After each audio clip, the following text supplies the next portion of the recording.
je vous retrouve pour un tag qui est celui des 7 péchés capitaux, car j'ai été taguée par mon ami Uncode Library.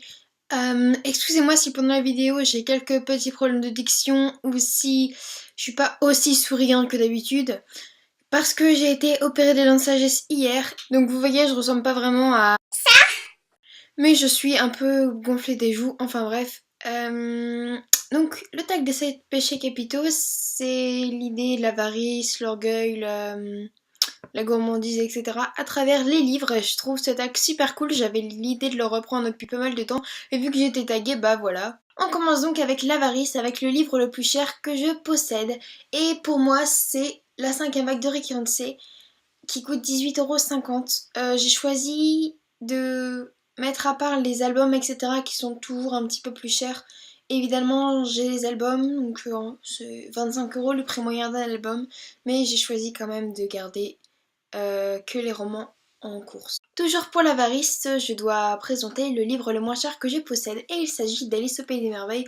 Chez Pocket, ils ont une collection pour présenter les classiques pas très chers, et donc celui-là coûte 1,55 € texte intégral.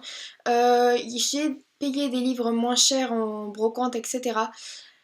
Mais j'ai préféré vous présenter que les romans, et en plus que les romans neufs. Ensuite, pour la colère, je dois vous présenter un auteur pour lequel j'ai une relation amour-haine. Et pour moi, c'est Christian F.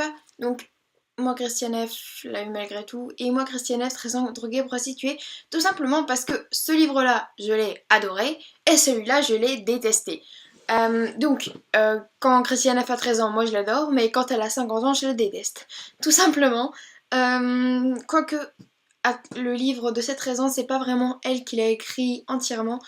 Mais bon, c'est quand même son histoire, et à 50 ans, elle m'a vraiment insupportée. Ensuite, la gourmandise, je vais vous présenter un livre que je dévore et redévore sans aucune honte. Et pour moi, c'est les livres les plus connus de Sœur Brontë, donc c'est-à-dire Léo Hurlevent et Jane Eyre.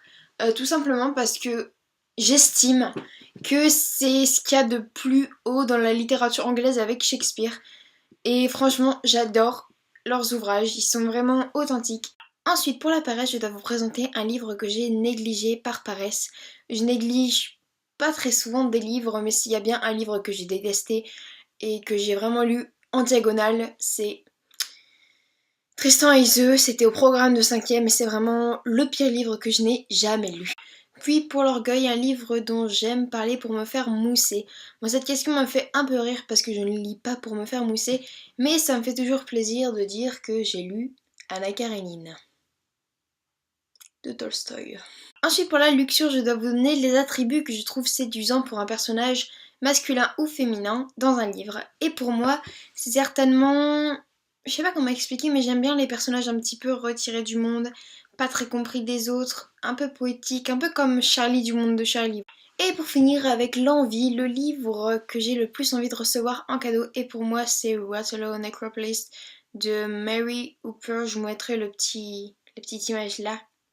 Donc voilà, ce tag est terminé, j'espère qu'il vous aura plu, et à mon tour je décide de taguer Rondoudou Isapi, Robin des chroniques de Robinou, Alex Reads, Fangirl Reader et les bêtises de Manu.